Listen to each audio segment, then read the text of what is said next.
Hey, Mac. I think there's something happening on the thing.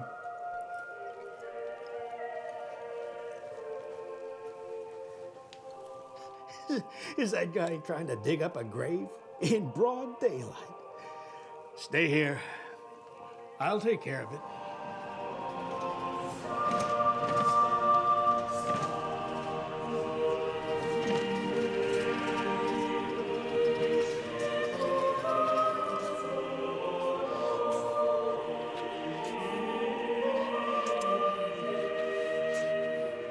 You realize people can see you, right? It's okay. This is my grave. I'm supposed to be here. No, you're not supposed to be digging up graves. It's one of the cemetery's biggest rules. I'm not digging up someone's grave. There's no way you'd understand. Well, I'm going to have to make a report on this whole thing, so I'm going to have to try. It's a graveyard policy when a grave gets dug up. Listen, son, why don't you stop digging this grave? I wasn't digging up a grave. I was trying to bury myself. Oh, what? Jeez.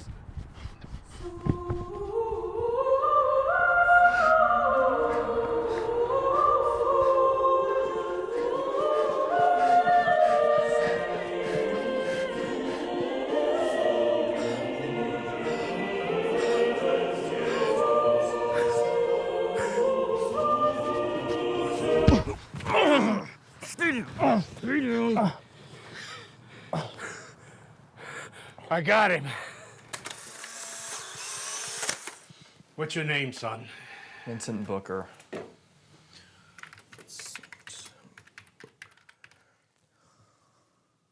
Vincent Booker, 6'2", blue eyes, 160 pounds, deceased. It says here he was buried today in the Milk and Honey wing, Mr. Mack. ID.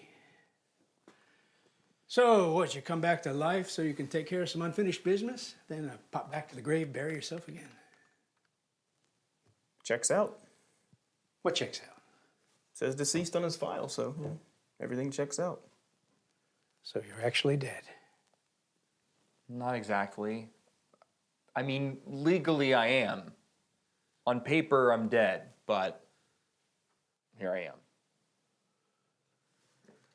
Shady Hills requesting backup. We have a possible living dead situation here. False alarm. Ignore that last transmission, just a joke. Over. All right. I need for you to explain yourself. What were you doing at that grave? I don't know what I was doing. It's complicated. Family stuff. Can you relate to that? No. I never had a family. Well, I had a family, and they took everything. My brother wanted me out of the family business, so he faked my death, declared me dead, and got what he wanted. And now I'm stuck somewhere between alive and dead in this vicious existential purgatory, and I can't bear to be on the fence anymore. So I came here to finish the deed and put myself where I belong, in the dirt, 6 feet under. I'm not alive. I'm all alone. I know how you feel. Yeah, that sucks, dude. But what are we supposed to do with this guy, Mr. Mack? We can't hold him for grave robbery. The grave belongs to him. He can't bury himself because he's alive, technically. But legally, he's dead. We have no jurisdiction over the dead. So what are we supposed to do then? I'm going to let you off with a warning, mister. Life's tough enough when you're alive. It's even tougher when you're dead. You can't do it alone, son. What's this? Just read the card. Living Dead Support Group. It sounds like people want to eat brains. It specifically says not like zombies, right on the card. Just show up. The next meeting is tomorrow.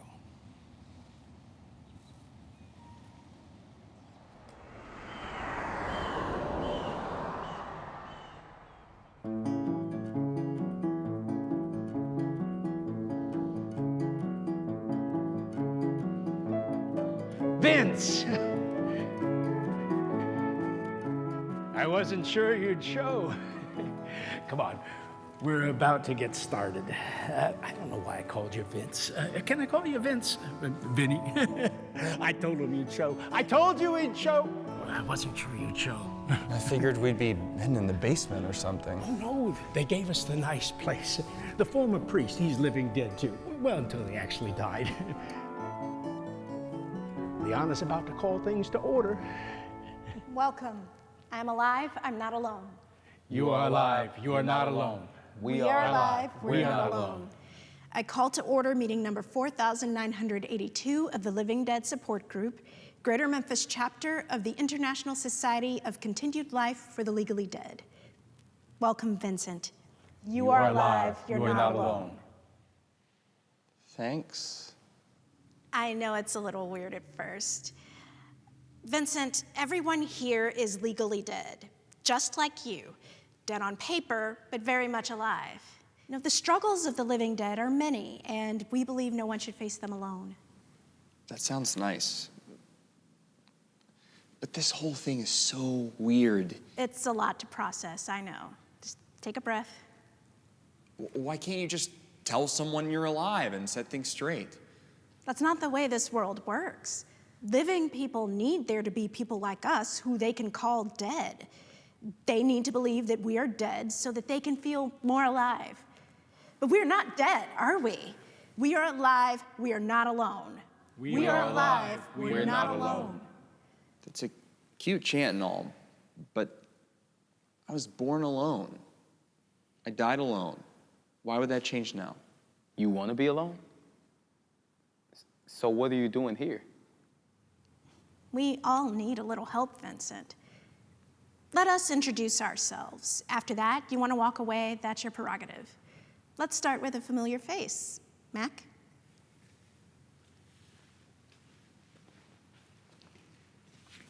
My name is Mac. I am alive, I am not alone. You are alive, you're not alone. Now, I don't recall the events that led up to this. That's always been kind of a theme with me. I had a drinking problem, blacked out plenty of times. I woke up in all kinds of weird places. Believe me, but this one topped them all. First time I ever woke up in a coffin. I guess I drank myself into a coma and they thought I was dead. Heck, maybe I was dead for a while. Dying has a way of sobering you up. Well, I certainly startled the mortician. I tried to comfort him, but I guess nobody wants an old dead guy rubbing their shoulders. When he recovered from the shock, he told me I was supposed to be dead. I told him he was clearly mistaken. He said his hands were tied. I already filed the paperwork. I walked home and thought this would sort itself out. I'll let you guess how that went. Thank God Liana found me and invited me to this group. So you weren't really that shocked when you found me at the graveyard? The least I could do is bring people in to recruit. Guess that graveyard job finally paid off. Sonny, you want to go next? My name is Sonny. I am alive, I'm not alone. You are alive, you're not alone. Some old white dude, no offense, Mac, some old white dude with the same name as me died. Sonny Blankenship. They mixed up our social security numbers and somehow I ended up on the list of dead people instead of him. I didn't find out for a couple of weeks until payday when I didn't get a check. My boss said she didn't have to pay dead people. She also said that dead people weren't allowed to walk around the building, so I needed to vacate the premises. I politely asked her to show me that in the handbook, and she said she didn't have to do anything for a dead person. Then she had security escort me off the premises, and I wasn't even doing anything. I tried to call that lawyer, you know, the one with the ads. Any kind of problem, man or wits can solve them, 555-7000. And they said I couldn't be dead because I was calling them. I said, exactly. Then they hung up. I tried to call them back over and over until they wouldn't answer anymore. So that's my thing. Anywho, you're up, Liana. Thank you, Sonny. My name is Liana. I am alive, I'm not alone. You're alive. You're not alone. It started simply enough. I tried to use my credit card and it was declined. The bank said I was dead. My husband thought this was great. I had all this debt and it could just disappear if I was dead. Think of our daughter, she could have a better life. When the life insurance check arrived, I almost believed he was right. Only then I was stuck. I couldn't say anything because I'd be part of a crime. I started hiding when people came over. I did this for years. I couldn't leave the house, and I tried to be quiet. What if someone heard me outside? I became invisible. My family wouldn't notice I was in the room. They'd accidentally sit on me. They'd turn off lights while I was reading. They'd make the bed while I was sleeping. It's like I became a ghost. Then my husband started bringing women home. And I mean, I get it, he's moved on. But my daughter, she's growing up so fast. Sometimes I hide in her closet and watch her play or sleep. Sometimes I sing her our favorite lullaby. She tells her friends the apartment is haunted. Ooh, that's cold. That's us. A bunch of ragtag, undead survivors. It never really gets easier, but it does get a little easier to handle.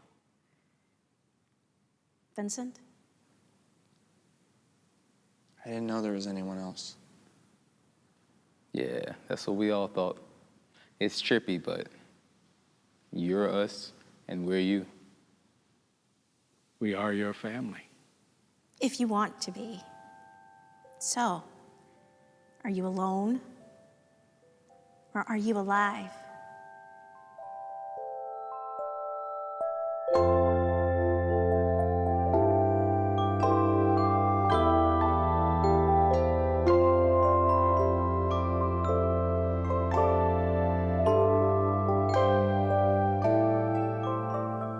I'm Vincent. I am alive. I'm not alone. You are alive. You are not alone. We are alive. We are not alone.